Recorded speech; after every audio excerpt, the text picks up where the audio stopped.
Good morning everyone and welcome back to my channel. প্রায় কয়েক মাস ধরে যে আমার কি পরিমাণে চুল উঠছিল, কিন্তু এই মাসে আমার চুল ওঠা অনেকখানি কমেছে।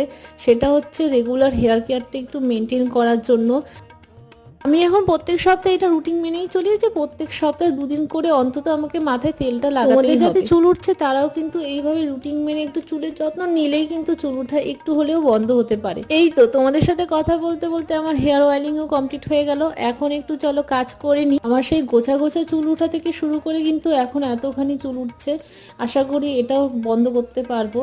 তারপরে একটু টুকিটাকি বাড়ির কাজগুলো করে নিলাম, আর ওপরে গেছিলাম একটু কয়েকটা লঙ্কা পাড়তে তরকারিতে দেবো বলে। আজকে না লাঞ্চ করতে এতটাই দেরি হয়ে গেছে, প্রায় 3টে বাজে তখন আমি লাঞ্চ করছি। তারপরে বিকেলের দিকে একটু চা করলাম আর একটু মুড়ি মাখা খেয়ে আজকে দিনটা শেষ করলাম। চলো আজকে ব্লগটা কেমন লাগলো তোমাদের কিন্তু অবশ্যই জানিও।